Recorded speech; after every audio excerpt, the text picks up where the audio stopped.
Good evening and welcome to Poland Daily. I'm Nicholas Richardson and this is the news. All the suspects arrested in a recent corruption scandal have been released after posting bail. Celebrity lawyer and former politician Roman G., the full surnames of suspects may not be disclosed in the media in Poland, and Richard K., who had been one of Polish richest men until recently, are suspected of having defrauded a company listed on the Warsaw Stock Exchange. In an announcement issued on Friday, the regional prosecutor in Poznan stated that Richard K., Roman G., and other persons were detained on October the 15th in connection with the investigation which has been continuing since the 28th of February 2017. The proceedings were conducted after a notification submitted by the current authorities of Polnord SA. It concerned the purchase of worthless receivables of Procom Investments SA by Polnord SA amounting to 73 million zloty. According to the investigators, the role of the intermediaries in the operation of transferring the funds from Polnord to Procom was played by a facade company in exchange for debt worth nothing. These companies allowed Polnord artificially to inflate the price it had to pay and also allowed Roman G. to obtain a large income of 2.4 million zloty for an economically irrational transaction. The foreign ministers of Poland, France and Germany adopted a joint declaration in Paris on Thursday expressing deep concern over the current situation in Belarus, the conflict in Nagorno-Karabakh and the occupation of the Crimea, as well as the poisoning of Alexei Navalny. The foreign ministers of what is known as the Weimar Triangle condemned strongly violence on the part of the Belarusian authorities and the arbitrary application of arrest in the wake of the presidential elections, whose results we do not recognise. The ministers also called on the Belarusian authorities to release all political prisoners and those arbitrarily arrested and for human rights violations to be thoroughly investigated. Polish Prime Minister Mateusz Morawiecki has ended his quarantine, which started early this week following close contact with a person who was later diagnosed with the novel coronavirus. The Prime Minister delivered his good news on Facebook. Dear all, my quarantine has already ended. My health is fortunately all right. My family is happy because we can finally see each other. Now I am going back to work as usual. In half an hour we have another meeting of the government emergency team. Have a good Sunday, everyone. United States President Donald Trump seems to have shaken off his novel coronavirus infection as he has held an outdoor campaign rally at the airport in Janesville, Wisconsin.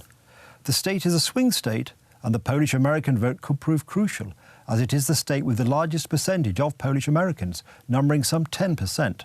President Donald Trump met voters at rallies in Michigan and Wisconsin, which are among the so-called swing states that are important for the final election result.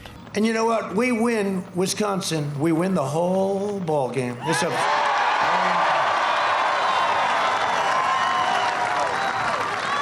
mean, what the hell do you think I'm doing here on a freezing night with 45-degree winds?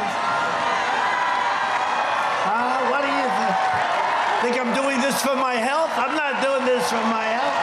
At a meeting with voters in Michigan, Trump attacked the state governor Gretchen Whitmer of the Democratic Party for shutting down the economy due to the coronavirus epidemic. You got to get your governor to open up your state, okay?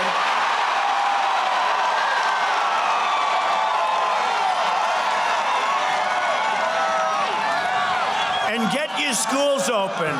Get your schools open. The schools have to be open, right?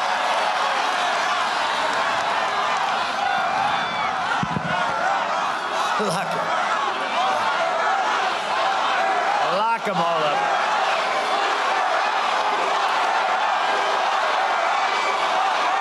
Governor Whitmer reacted sharply to the president's outburst. This is exactly the rhetoric that has put me, my family and other government officials' lives in danger while we try to save the lives of our fellow Americans. It needs to stop. Donald Trump also claimed that his Democratic rival in the election, Joe Biden, would prolong the pandemic. Our FBI has to start looking at Antifa, and they have to start looking at some people that they're not looking at like they should be. Biden will shut down the country, delay the vaccine, and prolong the pandemic. Meanwhile, Joe Biden has just presented his plan to organize health care. If I have the honor of becoming your president, we'll build on the Affordable Care Act, no matter what they do. You can choose to keep a private plan if you still have one, because some of the private plans negotiated with the UFW and others are good plans. But we'll also offer you a Medicare-like public health insurance option. It'll force private insurers to keep premiums low and offer better coverage because it's for the first time They'll have to compete for your business. Biden has once again criticised Donald Trump's approach to fighting the coronavirus epidemic.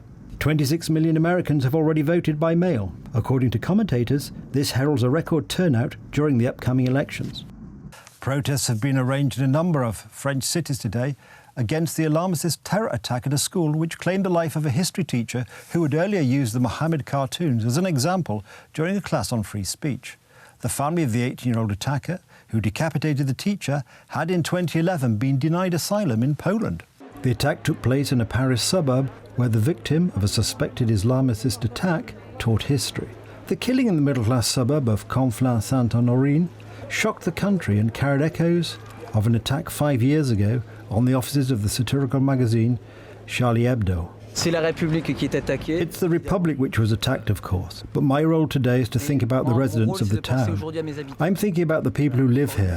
What will happen tomorrow? What will happen in 2 weeks, in a month?